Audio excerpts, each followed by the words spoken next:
everyone, today I'm going to be solving Griffith's problem 4.18. So this problem is about a parallel plate capacitor that is filled with two slabs of linear dielectric material. Each slab has the same thickness, A, but different dielectric constants. And the top plate of the capacitor has a free charge density of sigma, and the bottom plate has a free charge density of minus sigma. The first thing that this problem wants us to do is to find the displacement in each plate. So in order to do that, I'm going to use Gauss's law. I'm going to draw a Gaussian surface, my little cylinder there. And I'm going to use the equation d dot dA. I'm using capital A for area so as to not confuse it with the lowercase a that I'm using for distance here, equals the free enclosed charge. Now I have to do this twice, once for the positive charge and once for the negative charge. And because d dot dA is constant throughout the Gaussian surface, I can actually take it out of the integral. And I'm actually going to write this as d times 2a, and that's because I'm only caring about the top and bottom portion of the cylinders here. So d plus times 2a equals the positive q free enclosed, and then d minus times 2a equals the negative q free enclosed. Now I can also use the equation sigma equals q over a, which means that our q equals sigma times a. And so plugging that in, we get our positive displacement times 2 times the area equals sigma times the area. Our areas will cancel, and then our positive displacement is going to be sigma over 2, and that's going to be in the negative z hat direction because our positive charge is going to want to move down to be closer to the negative charge. And then over here dealing with the negative side, we have d minus times 2a equals negative sigma because our free enclosed charge is negative in this case, times a, area cancels, and our negative displacement equals negative sigma over 2, and then the direction for that is going to be in the plus z hat direction because our negative charges are all on the bottom plate and they're going to want to move up to be closer to the positive charge. So our total displacement for each slab is going to be the positive displacement plus the negative displacement, which is just going to be negative sigma over 2 z hat plus negative sigma over 2 z hat, and that is just going to give us negative sigma z hat. So that's our answer for part A. Now part B wants us to find the electric field in each plate. And for that, we're going to use the equation displacement equals epsilon times electric field. Now our epsilon here is equivalent to epsilon r, which is those constants that I wrote up there, the dielectric constants, times epsilon naught. So we can substitute that in to say that d equals epsilon r times epsilon naught times the electric field. And isolating for electric field, we get electric field equals displacement over epsilon r times epsilon naught. Now, once again, we're gonna have to separate this out into two separate equations. We're going to look at the electric field on the top is going to be the displacement over the dielectric constant from the top times epsilon naught, and then on the bottom, same thing, except we're looking at the bottom times epsilon naught. Now, substituting in that displacement that we got earlier and the given constants, we get that the electric field for the top slab is going to be negative sigma times z hat over 2 times epsilon naught, and then the electric field on the bottom is going to be negative sigma z hat times 1.5, because that's the constant for the bottom slab, epsilon naught. So that is our answer for part B. Now, part C wants us to find the polarization in each slab. So for this, what we're going to do is we're going to use the equation displacement equals epsilon naught times electric field plus polarization. So solving for polarization, we get polarization equals displacement minus epsilon naught times E. Again, we're going to separate this into the top slab and the bottom slab, plug in our D and plug in our electric field. So I'm gonna just rewrite our displacement so that we can access it a little bit more easily, and then our electric field on the top is what we found earlier, negative sigma z hat over 2 epsilon naught, and then electric field on the bottom equals negative sigma z hat over 1.5 epsilon naught. So the polarization in the top slab is going to be negative sigma z hat minus epsilon naught times negative sigma z hat over 2 epsilon naught. And our pluses, our minus signs are going to cancel, our epsilon naughts are going to cancel. We get P top equals negative sigma z hat plus sigma z hat over 2, and then that just becomes negative sigma z hat over 2. Now for the bottom, we do the same thing except we plug in our values for the electric field on the bottom. So P bottom equals negative sigma z hat minus epsilon naught times negative sigma z hat over 1.5 epsilon naught. Again, our minus signs cancel, our epsilon naughts cancel. We get P bottom equals minus sigma z hat plus sigma z hat over 1.5. Then when you add those up, you get that the P on the bottom, the polarization in the bottom slab, is equal to negative sigma z hat over 3. So that is our answer for part C. Now part D wants us to find the potential difference between the plates. So for that, we're going to use the equation V equals the absolute value of negative integral of E dot dl. And we're using the absolute value here because we only care about the difference. So once again, we're going to have to break this into two parts. So we get that V equals the integral from A to 2A of electric field at the top dot dl plus absolute value integral from 0 to A, because that's the bottom part, of E bottom dot dl. And here our dl is equal to dz z hat, because that is the direction that we're changing in. Now plugging our electric fields in, we get that the potential difference V is equal to the absolute value of the integral from A to 2A of negative sigma over 2 epsilon naught dz plus the absolute value of the integral from 0 to A of negative sigma over 1.5 epsilon naught dz.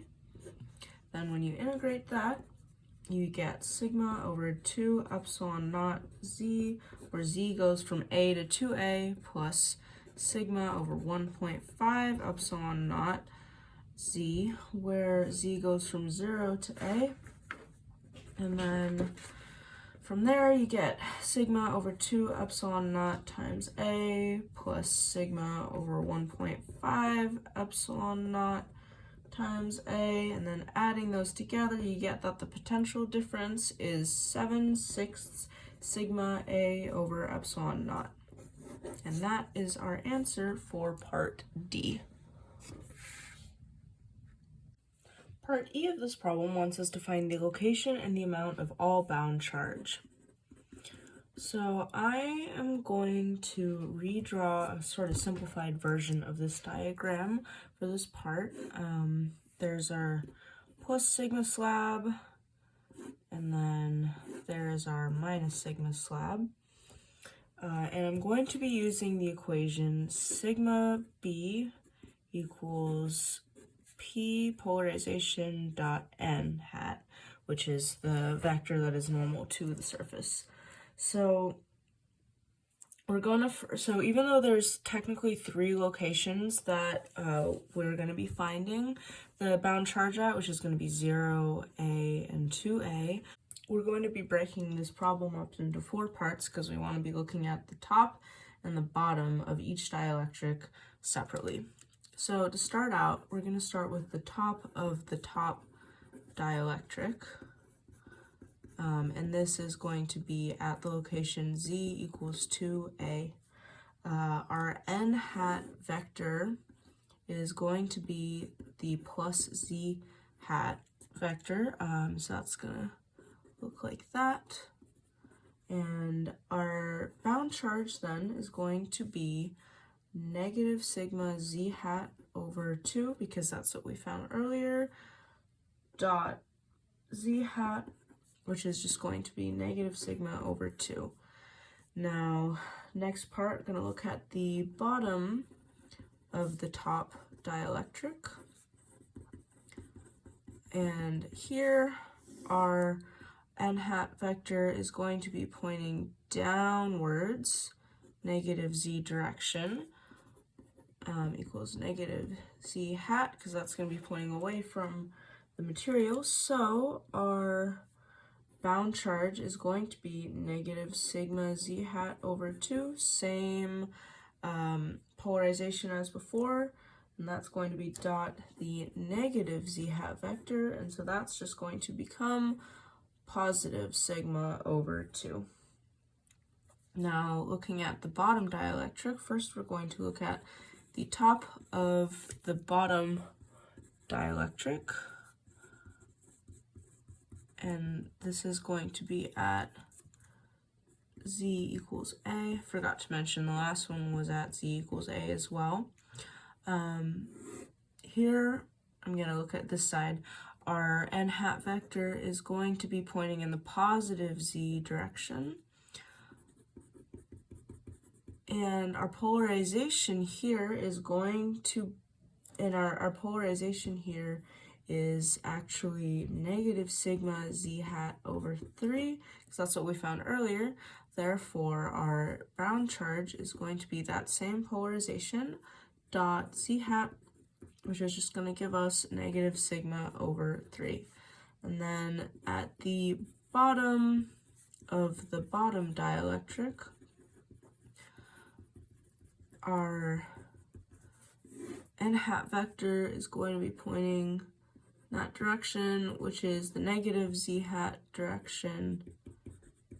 So our sigma equals negative sigma z hat over 3 dot negative z hat. So those are going to cancel, and you're going to get a positive sigma over 3.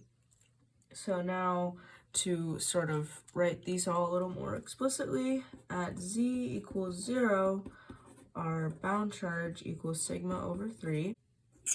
At z equals a, we're going to have to add up this bound charge and this bound charge. So we're going to get sigma b equals sigma over 2 minus sigma over 3, which equals sigma over 6. And then at z equals 2a, our bound charge is just that negative sigma over 2 that we found at the beginning of this part. So the final part of this problem, part F, wants us to recalculate the field in each slab using the free charges and bound charges that we found. So for this problem, I'm going to once again draw a simplified version of the diagram. Z equals 0, A, and 2A. And I'm going to be looking at the charge in each location. So at Z equals 2A, our charge is going to be a combination of the free charge from the plate that was given at the beginning of the problem plus the bound charge, which is going to be sigma minus sigma over 2, which is just going to be sigma over 2. And then at Z equals A, we don't have any free charge, so our sigma is just going to be the bound charge, which is going to be sigma over 6, which we calculated earlier. And then at the bottom, we again have free charges and bound charges. So our sigma is going to be negative sigma plus sigma over 3, which is going to be negative 2/3 sigma. So for each slab, our electric field is going to be electric field above minus electric field below. And we're once again going to use Gauss's law. E dot dA equals Q enclosed over epsilon naught. And we're going to use the same logic that we used earlier to just say that E times 2A equals sigma A over epsilon naught. Therefore, E is equal to sigma over 2 epsilon naught. So I'm going to break this up into the top slab and the bottom slab. And for the top slab, E above is going to be at that 2A spot. So our E above is going to be sigma over 2 times 2 epsilon naught, because our sigma is sigma over 2. So that's just going to be sigma over 4 epsilon naught. Now for the electric field below the top slab, we have to worry about both the charge happening at A and the charge happening at 0. So our electric field below is going to be sigma over 6 minus 2/3 sigma, because sigma over 6 from A and 2/3 sigma from 0, over 2 epsilon naught. So that's going to give us negative sigma over 4 epsilon naught. And then our total electric field from the top slab, you're just going to subtract those. So that's going to be sigma over 4 epsilon naught minus negative sigma over 4 epsilon naught. So that's going to give you sigma over 2 epsilon naught. And that's going to be your electric field from the top slab. And that does, in fact, match up with our answer from part B. So that's great. Now for the bottom slab, our E above, we're going to have to worry about the charge happening at Z equals A and at Z equals 2A. So our E above is going to be sigma over 6 plus sigma over 2 epsilon naught. So that's going to give us sigma over 3 epsilon naught. And then our electric field below the bottom slab, all we have to worry about is what's happening at Z equals 0. So that's just going to be negative 2/3 sigma over 2 epsilon naught. So that's going to give us negative sigma over 3 epsilon naught.